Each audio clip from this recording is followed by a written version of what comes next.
So hello guys and welcome back to clarify knowledge. और यार आज के इस वीडियो में हम करने वाले हैं super fast proper revision of topography. अब मेरे पास बहुत ज्यादा रिक्वेस्ट थी कि भैया टोपोग्राफी यानी ज्योग्राफी का ये पार्ट, टोपोग्राफी एक ऐसा पार्ट है जो कि हमको पहली बार में हम क्लिक ही नहीं कर पाते हैं, ठीक है, और बहुत ज्यादा कॉम्प्लिकेटेड सा लगता है कहने को। यार देखा जाए तो मैप्स बहुत सरल होते हैं and after that to topo sheet तो बहुत ही ज्यादा सरल है, ठीक है। तो अब तुम्हारे सेमेस्टर 1 एमसीक्यूज फॉर्मेट में होने हैं, तो उसके लिए फर्स्ट ऑफ ऑल तुमको नोट्स की रिक्वायरमेंट होगी, ठीक है। टोपोग्राफी के प्रॉपर नोट्स आज तक तुमने नहीं देखे होंगे और कहीं पे भी देखे होंगे तो वो पेड होंगे। तो ऑब्वियसली यार हमारी साइड से ही तुमको बहुत ही शानदार क्वालिटी के नोट्स आज टोटली फ्री मिलने वाले हैं। तो मैं नोट्स को देख सकते हो यहाँ पर, ठीक है। मैंने पहले ही वेबसाइट पे इनको अपलोड कर रखा है, बट स्टिल इस वीडियो में स्पेसिफिकली हम इन नोट्स का यूज कर रहे होंगे तुम्हारे एक बहुत ही अच्छे one shot super fast revision के लिए। So let's start. ज्यादा डेप्थ में नहीं जाएंगे, ठीक है। ऐसा नहीं है कि कोई भी डिटेल को छोड़ेंगे, बट स्टिल ज्यादा डेप्थ में नहीं जाना है क्योंकि हमको एट द एंड अभी हर एक कॉन्सेप्ट का सुपर फास्ट रिवीजन करना है। सो टोपोग्राफी की जब तुम बेसिकली बात करते हो तो टोपोग्राफी में हम टोपो शीट की एनालिसिस करते हैं, ठीक है। और टोपो शीट एक मैप्स होते हैं जिनको सर्वे मैप बेसिकली बोला जाता है, ठीक है। तो ये जो जितने भी तुम्हारे मैप्स होते हैं ये सर्वेज में यूज होते हैं, यानी जो नेशनल लेवल पे भी सर्वेज होते हैं, जो डिस्ट्रिक्ट लेवल पे सर्वे होना है तो उस डिस्ट्रिक्ट के किसी भी एक पार्ट का टोपो शीट को उठा करके सर्वे को स्टार्ट करते हैं, जिससे उस पर्टिकुलर जगह की हर एक डिटेल्स पता पड़ जाती हैं, ठीक है। सो यहाँ पर मैंने टोपो शीट को इंक्लूड नहीं किया है, बट स्टिल तुम अभी सारी चीजों को इन नोट्स के थ्रू ही समझ रहे होगे क्योंकि एट द एंड तुमको जो रिवीजन है वो भी नोट्स के थ्रू ही करना है। तो अब सबसे पहले जब हम मैप्स की जनरली बात करते हैं, ठीक है, तो मैप में एक बहुत ही इंपॉर्टेंट पॉइंट होता है जिसे कहते हैं स्केल। अब यार देखो ऑब्वियसली अगर दो बॉडीज के बीच में या फिर सिंपली बोला जाए तो दो प्लेसेस के बीच में अगर रियल लाइफ में डिस्टेंस 5 किलोमीटर का है तो हम उसे मैप पर ऑब्वियसली 5 किलोमीटर में तो बनाएंगे नहीं, क्योंकि मैप तो शायद A4 साइज का हो, है ना, ऐसा हो सकता है। तो हम क्या करते हैं ना कि एक स्केल के बेसिस पर उसको रिड्यूस और मिनिमाइज कर देते हैं, तो वही जो रिलेशनशिप होता है उसको हम स्केल कहते हैं, ठीक है। So actually scale is a relationship, ठीक है। Scale is a relationship between the distance on map and actual distance on ground, ठीक है। यानी तुम्हारा जो एक्चुअल डिस्टेंस है ग्राउंड पर और जो डिस्टेंस बनने वाला है मैप पर, उसके रिलेशनशिप को स्केल बोला जाता है, ठीक है। अब ये जो स्केल है ये वाला स्केल नहीं है यार, ठीक है, जो अभी तुम यहाँ स्क्रीन पे देख रहे हो ये वाला स्केल नहीं है। It is just simply a scale जो कि एक बेसिकली रिलेशनशिप है, ठीक है, समझ गए, बढ़िया। तो अब उसके बाद जो तुम बात करते हो वो आता है रिफ्रैक्टिव फ्रैक्शन या फिर इसे हम बोलते हैं रिप्रेजेंटेटिव फ्रैक्शन। अब बेसिकली भैया ये क्या चीज है, तो यार देखो सबसे पहले तो ये जो रिप्रेजेंटेटिव फ्रैक्शन होता है it is the ratio of distance on map and actual ground distance. So basically तुमने मिनिमाइज तो किया, ठीक है, एक स्केल पर तुमने मिनिमाइज तो किया, लेकिन कितना मिनिमाइज किया, क्या रेशियो रहा, उसको हम रिप्रेजेंटेटिव फ्रैक्शन बोलते हैं। सो जनरली जब भी तुम टोपो शीट पे बात करते हो तो टोपो शीट का 1 centimetre is equal to 50,000 centimetre which is actually equal to 0.5 kilometre in real life, ठीक है। सो यानी आधा किलोमीटर को जब तुम्हें रिप्रेजेंट करना हो टोपो शीट पे तो तुम 1 सेंटीमीटर का एक मार्क यूज करते हो, ठीक है, समझ गए, बढ़िया है यार। तो अब देखो सबसे पहले तो यहां पर ऐसे जैसे बोल रखा है 1:50,000, तो उसका मतलब ये है कि 1 सेंटीमीटर ऑन एक्चुअल मैप यानी मैप पर is equal to 50,000 centimetre on your actual ground, ठीक है, समझ गए, बढ़िया तरीके से। तो बढ़िया है यार। तो अब देखो बेसिकली बात कुछ ऐसी है कि जैसे कि हमारा ग्लोब होता है, ठीक है, तो उस पे हमने कुछ ऐसी लाइंस ड्रॉ कर रखी हैं जिसके थ्रू हम किसी भी जगह को अच्छे तरीके से लोकेट कर सकें, ठीक है, यानी नेविगेशन हमारा इजी हो जाए। तो इसी के लिए जो है नेविगेशन और लोकेशन को सिंपली क्रिएट करने के लिए या फिर कह सकते हैं कि हाँ प्रोसेस को सिंप्लीफाई करने के लिए टोपो शीट पर कुछ रेटिंग्स होती हैं, ठीक है, जो यानी ग्रिड्स फॉर्म करती हैं। जैसे लॉन्गिट्यूड लैटिट्यूड्स होती हैं, वैसे ही सेम वे हमारी टोपो शीट पर ईस्टिंग्स और नॉर्थिंग्स होती हैं, ठीक है, यहां पर जो तुम नोट्स पे देख रहे होगे। अब ये जो ईस्टिंग्स होती हैं यार ये तुम्हारी ईस्ट टू वेस्ट रेटिंग देती हैं, ठीक है, यहां से देख सकते होगे ईस्ट टू वेस्ट रेटिंग जैसे दे रहे हैं, देखो 1 2 3 4 5 ऐसी रेटिंग यहां पर दे रखी है, ठीक है। और नॉर्थिंग्स जो होती हैं तो मतलब ये है नॉर्थ टू साउथ रेटिंग यहां पर दे रखी होती है 1 2 3 4 5 ऐसे, यानी कुछ भी नंबर जा सकता है 97 98 01 02 ऐसा कुछ भी, ठीक है। सो बेसिकली ये जो लाइंस है ना ये एक लाइन को रिप्रेजेंट कर रही हैं और किसी भी ईस्टिंग या नॉर्थिंग के बेसिकली यानी किसी भी ईस्टिंग और नॉर्थिंग जो कॉन्जिक्यूटिव हैं उनके बीच का जो डिस्टेंस होता है, या फिर बेसिकली बोला कि डिफरेंस होता है, वो 2 सेंटीमीटर का होता है। ठीक है, समझ गए इस बात को। और ये जो है ना बहुत सारे स्क्वायर्स को फॉर्म करती हैं। ठीक है, हर एक ईस्टिंग और नॉर्दिंग बहुत सारे स्क्वायर्स को फॉर्म करती है, और बहुत सारे स्क्वायर्स मिल करके एक ग्रिड बना लेते हैं। ठीक है, सो ग्रिड जो है ना it is a network of squares. अब यही जो ग्रिड होते हैं इनका हमको रेफरेंस निकालना रहता है। तो जनरली 4 फिगर ग्रिड रेफरेंस और 6 फिगर ग्रिड रेफरेंस होता है, लेकिन तुम्हारे सिलेबस में सिर्फ 4 फिगर ग्रिड रेफरेंस है। ठीक है, सो अब सबसे पहले बात करते हैं 4 फिगर ग्रिड रेफरेंस की। सो देखो यार, बहुत सिंपल सा कॉन्सेप्ट है, अगर सिंपली समझोगे तो तुम्हारा बेनिफिट रहेगा। तो यार देखो, यहां पर जैसे मैंने बोल दिया, इन दो डॉट्स के पीछे यहां पर मैंने एक रेड डॉट सा बना रखा है। अब इसका तुमको 4 फिगर ग्रिड रेफरेंस सपोज निकालना है, तो तुम इसका 4 फिगर ग्रिड रेफरेंस कुछ इस तरह निकालोगे कि जिस भी ईस्टिंग और नॉर्दिंग में ये लाए कर रहा है।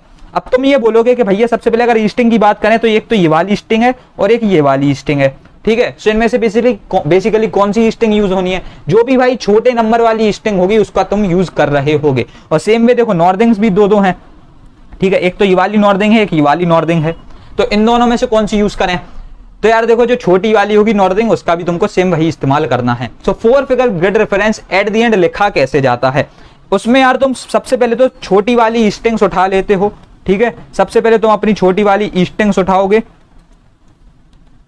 ठीक है, स्मॉलर वाली, एंड आफ्टर दैट तुम नॉर्थिंग्स उठाओगे स्मॉलर वाली। एंड दैट्स द पॉइंट कि तुम्हें ईस्टिंग और नॉर्थिंग दोनों छोटी छोटी उठा लेनी है। अब लिखने का नोटेशन कुछ ऐसा होता है कि ई सबसे पहले आता है, जिसका मतलब ये है ईस्टिंग्स की डिजिट्स आएंगी, जो 2 डिजिट ईस्टिंग है उसकी, उसके बाद आएंगी तुम्हारी नॉर्दिंग्स की डिजिट। तो एक चीज क्लियर हो जाती है यहीं से कि जो भी तुम्हारी ईस्टिंग और नॉर्दिंग होगी वो मैक्सिमम किसी भी एक पर्टिकुलर टोपो शीट में जो D7 टाइप या D10 टाइप होती है उसमें मैक्सिमम जो है ना डबल डिजिट में ही रह सकती है। ठीक है, तभी आप 4 फिगर ग्रिड रेफरेंस दे सकते हो। अदरवाइज अगर 101 है कोई easting, so it is not at all possible कि तुम उसका 4 फिगर ग्रिड रेफरेंस बता दो। ठीक है, सो अब बेसिकली आगे बढ़ते हो, बात करेंगे तुम्हारे एक बहुत अच्छे एग्जाम्पल के बारे में जिसके थ्रू तुमको सब कुछ सिंपली समझ में आ जाएगा। तो देखो यार, यहाँ पर डोलपुरा का जो है ना 4 फिगर ग्रिड रेफरेंस पूछ रखा है। ठीक है, 4 फिगर ग्रिड रेफरेंस। सो इसका फॉर एन एग्जांपल हमने बोला कि यहाँ पर इसकी जो ईस्टिंग है, ठीक है, वो 10 से और 11 के बीच में, यानी 10 ईस्टिंग और 11 ईस्टिंग के बीच में ये लाया कर रहा है। तो इसका जो ईस्टिंग और इसका जो नॉर्दिंग है बेसिकली वो 12 और 13 है। सो अब इसका 4 फिगर ग्रिड रेफरेंस क्या होगा? तो obviously according to the rule हमको छोटी ईस्टिंग और छोटी नॉर्दिंग उठानी है। तो सबसे पहले ईस्टिंग लिखेंगे 10 और जो नॉर्दिंग है छोटी वाली 12 उसे लिख देंगे। सो एट द एंड जो तुम्हारा 4 फिगर ऑफ डोलपुरा आया वो आया 1012। ठीक है, समझ सकते हो इस चीज को, बहुत सिंपल सी चीज है यार। आफ्टर दैट आगे बढ़ेंगे, एक बहुत ही अच्छी इंपॉर्टेंट टिप के बारे में बात कर रहे होंगे। अब बहुत से लोगों को इस टिप के बारे में नहीं पता होता है, तो मैं बहुत बढ़िया तरीके से क्लियर कर दे रहा हूं। अगर तुम्हारा एक स्पेशल केस ये होता है कि कोई भी एक बॉडी है या फिर एक कोई प्लेस है वो डायरेक्टली किसी ईस्टिंग या नॉर्दिंग पे लाई कर रही हो, तो फिर क्या करोगे? तो यार उस केस में तुमको उसी पर्टिकुलर ईस्टिंग या नॉर्दिंग को उसके 4 फिगर ग्रिड रेफरेंस के लिए यूज करना होता है।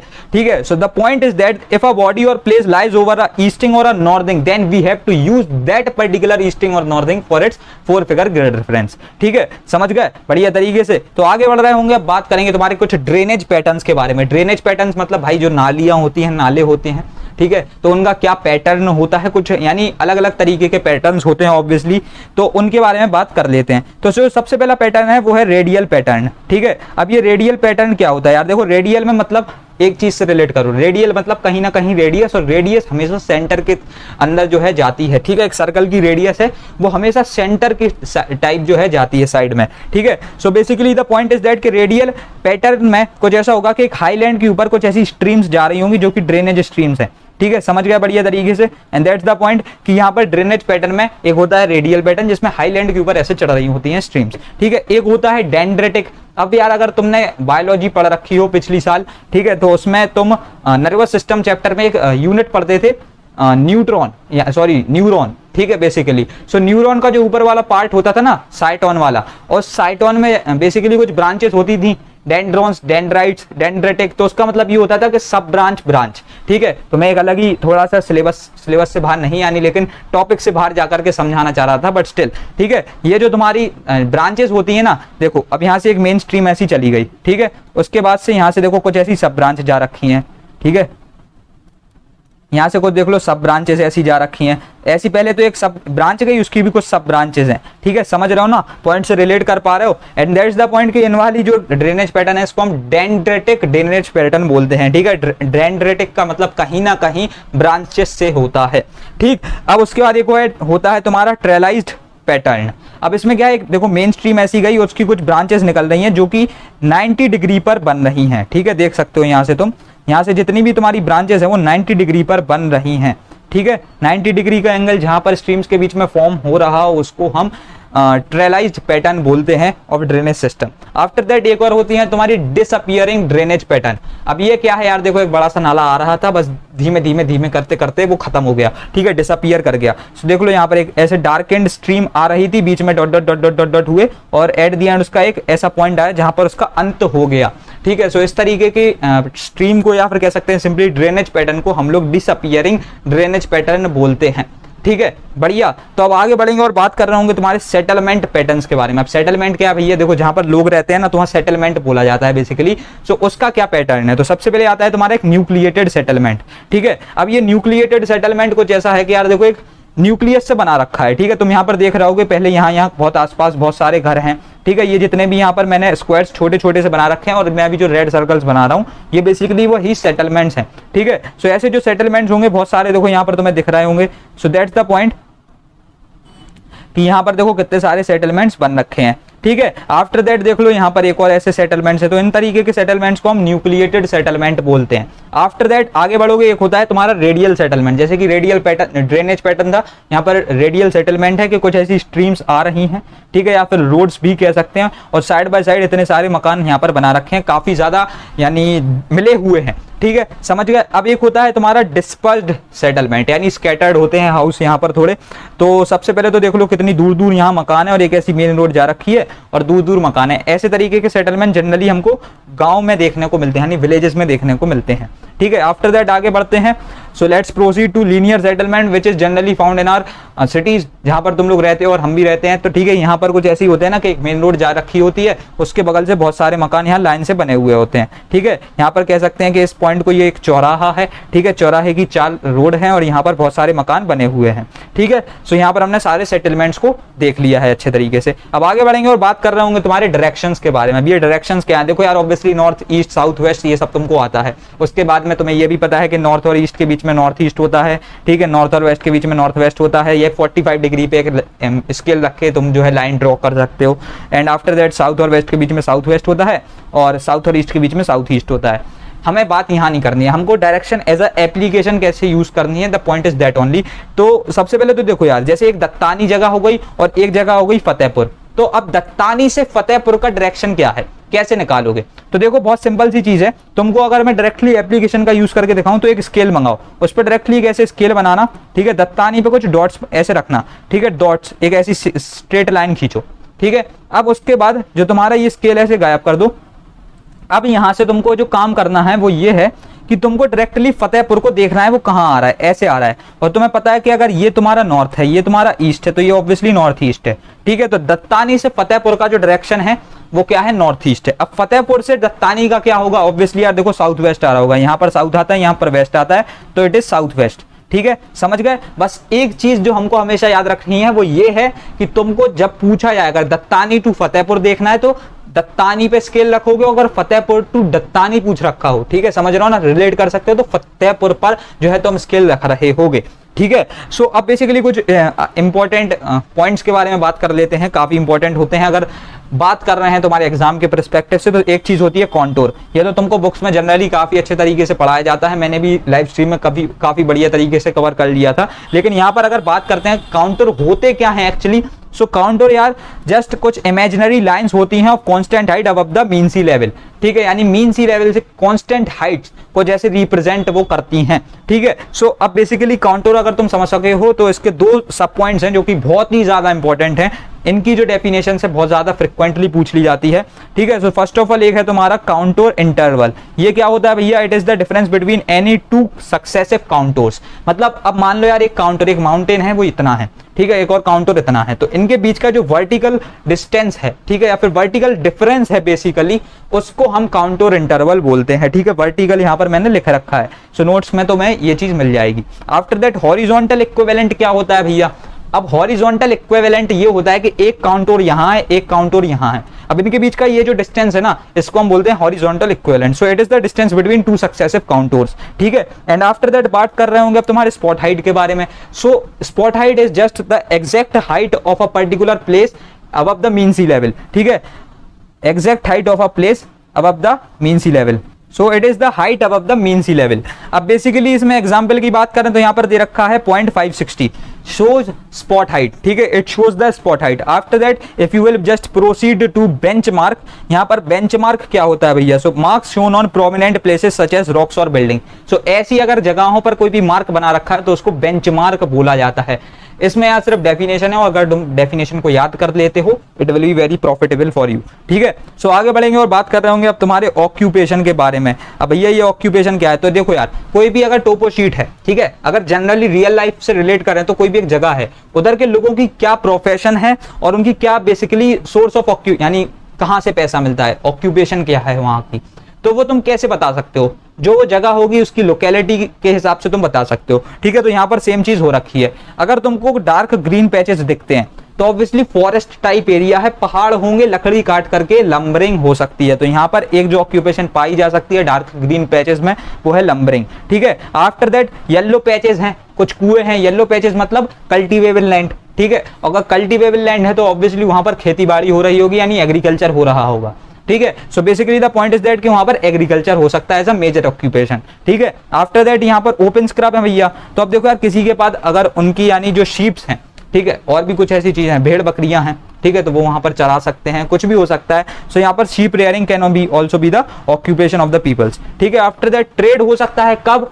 अगर कोई भी सेटलमेंट जो है वो नियर रिवर या रोड है, ठीक है, रोड की कनेक्टिविटी है, बेसिकली ट्रांसपोर्टेशन फैसिलिटीज हैं, ठीक है, तो वहां पर ट्रेड हो सकता है। इंडस्ट्रियल डेवलपमेंट कहां पॉसिबल है? जहां पर फैक्ट्रीज हों, ठीक है, जहां पर माइंस हों वहां पर इंडस्ट्रियल डेवलपमेंट हो सकता है। आफ्टर दैट फिशरी कहां हो सकती है? लेक्स में हो सकती है, रिवर्स में हो सकती है, क्योंकि आपको अगर मछली पकड़नी है तो यार बेसिकली नदी तो पास में होनी ही चाहिए, ठीक है। अब बात करते हैं कुछ तुम्हारे फिजिकल फीचर्स के बारे में। यार तुम वो समझ लो जो यहाँ पर तुम ऐसे रिलेट कर दो कि जो भगवान ने पहले से बना रखे हैं, ठीक है, जो गॉड मेड फीचर्स हैं। सो अब सबसे पहले तो एक होते हैं फॉरेस्ट, ठीक है, फॉरेस्ट हो सकते हैं भगवान ने पहले से बना रखे हैं, कुदरत का खेल है। ब्रोकन ग्राउंड हो सकते हैं, स्ट्रीम्स यानी नदियां, रिवर्स, हिल्स, ओपन स्क्रब, ठीक है, ओपन स्क्रब हो सकता है, सैंड ड्यून्स, रेत के टीले, ठीक है, उसके बाद पेड़ हो सकते हैं तुम्हारे काफी ज्यादा।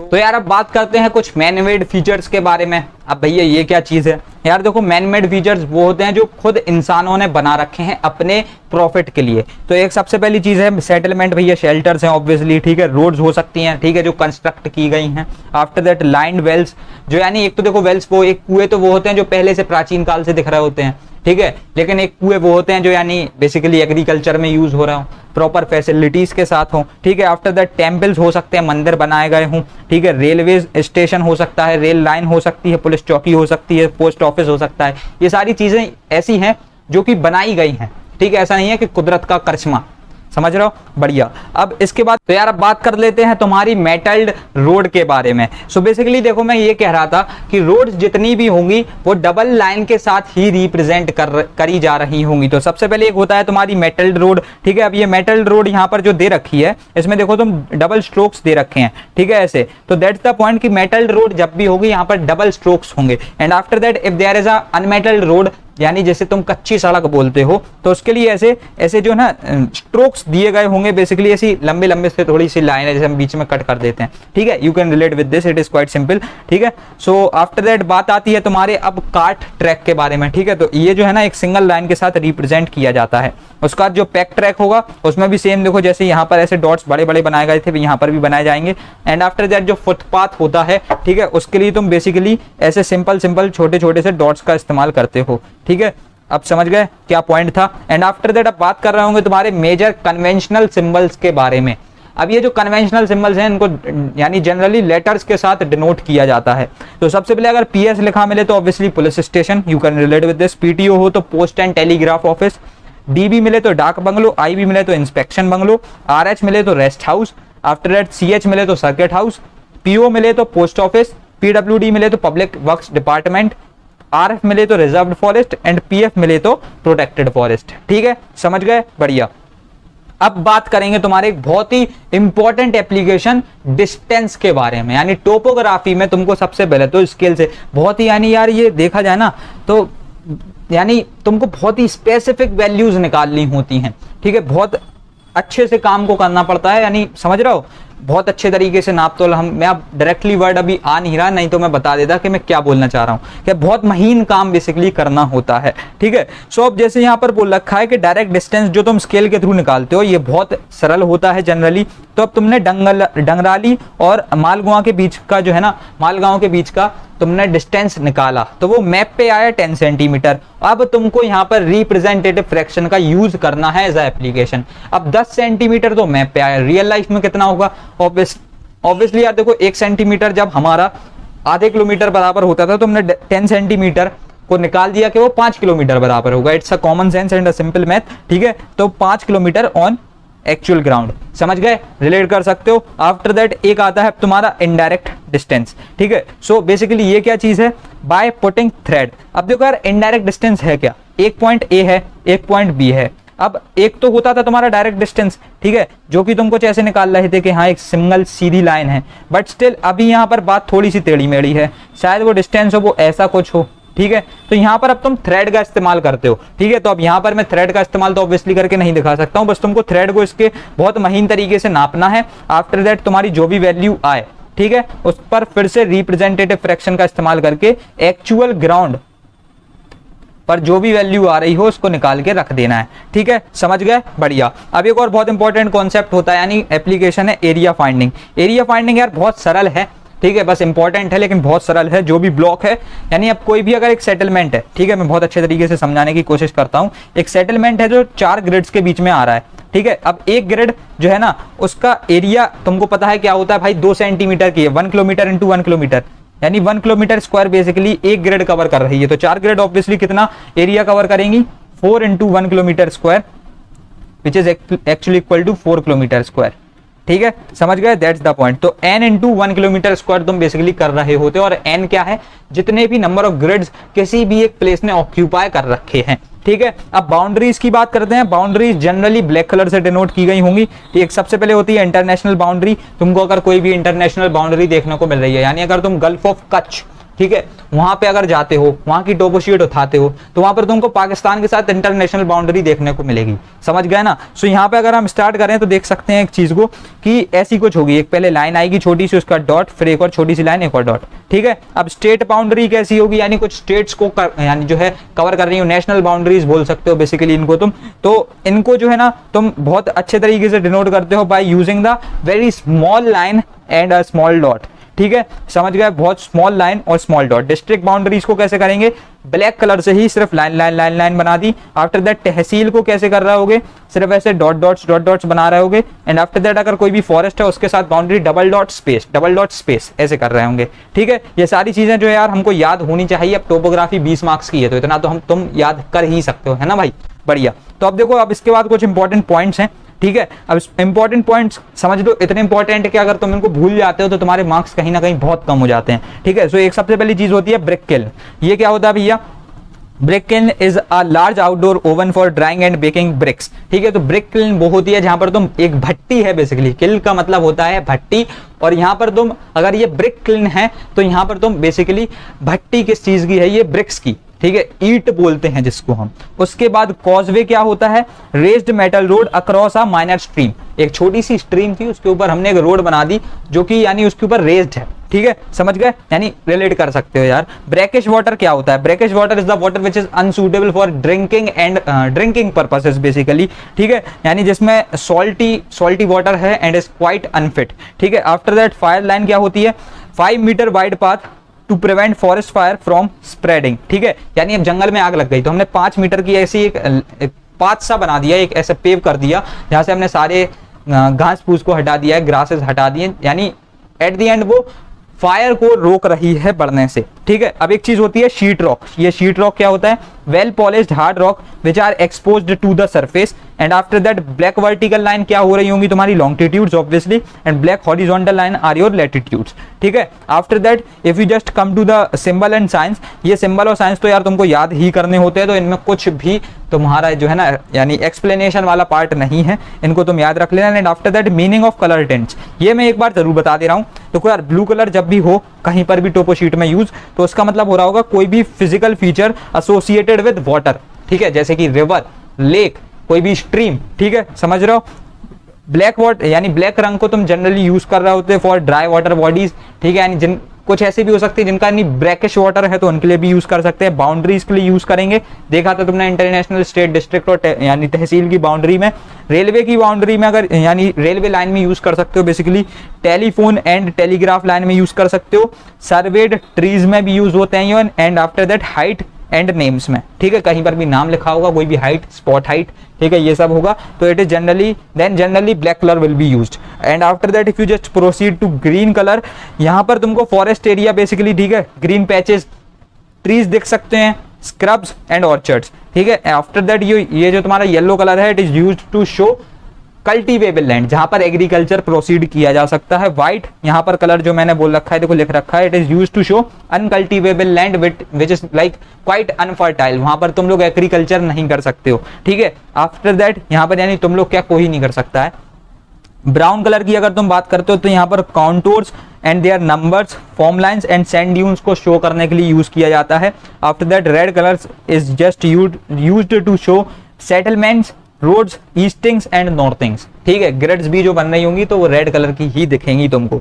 ठीक है, तो अब कुछ PYQs यार तुम लोग सॉल्व कर लेना। यहाँ पर मैंने पहले PYQs इनपुट कर रखे थे, सो अभी वो यहाँ नहीं है। ठीक है, बट स्टिल हमने हर एक कॉन्सेप्ट का बहुत ही अच्छे तरीके से आज रिवीजन कर दिया है तुम्हारे टोपोग्राफी से रिलेटेड।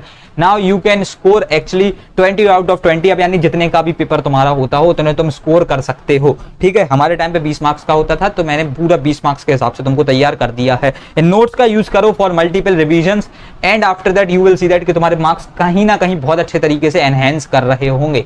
ठीक है, सो अब आई होप तुमको टोपोग्राफी से रिलेटेड सारे फंडे क्लियर हों, और इसके साथ साथ तो मैं नोट्स का भी काफी अच्छे तरीके से इस्तेमाल कर रहा हूँ। भाई प्रिंट आउट निकाल लेना कलर वाला, तो तुमको हर एक चीज अच्छे से समझ में आएगी। यहाँ पर थोड़े से नोट्स खराब दिख रहे होंगे, बट स्टिल PDF डाउनलोड करोगे then you will see that कि काफी अच्छी क्वालिटी के नोट्स हैं। सो बस यार रखते हैं इस वीडियो में इतना ही, और मिलते हैं तुम्हारी अगली वीडियो में। तब तक के लिए थैंक्स फॉर वॉचिंग।